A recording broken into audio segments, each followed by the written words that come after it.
ഇടത് വലത് മുന്നണികളെ മാറി മാറി തുണയ്ക്കുന്ന കൊടുവള്ളി എന്ന സുവർണ്ണ നഗരി ഇത്തവണയും തുണച്ചത് UDF സ്ഥാനാർത്ഥിയെ. UDFിലെ PK ഫിറോസാണ് തൊട്ടടുത്ത എതിർ സ്ഥാനാർത്ഥി ഇടത് സ്വതന്ത്രൻ സലീം മടവൂരിനെ 36,682 വോട്ടിന് തറപറ്റിച്ചത്.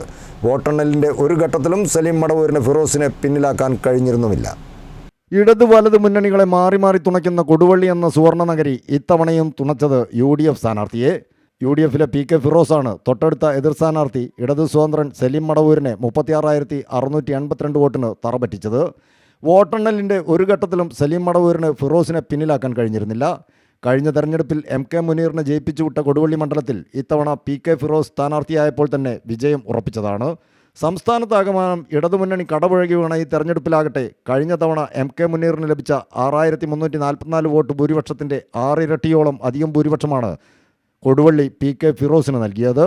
കൊടുവള്ളി മുനിസിപ്പാലിറ്റിക്ക് പുറമെ കട്ടിപ്പാറ, കിഴക്കോത്ത്, നരിക്കുനി, മടവൂർ, താമരശ്ശേരി, ഓമശ്ശേരി പഞ്ചായത്തുകൾ ഉൾപ്പെടുന്ന കൊടുവള്ളി മണ്ഡലത്തിൽ വോട്ടെണ്ണലിൻ്റെ ഒരു വേളയിലും സലീം മടവൂരിന് PK ഫിറോസിനൊപ്പം എത്താനും ആയിരുന്നില്ല. News bureau, Mukkam.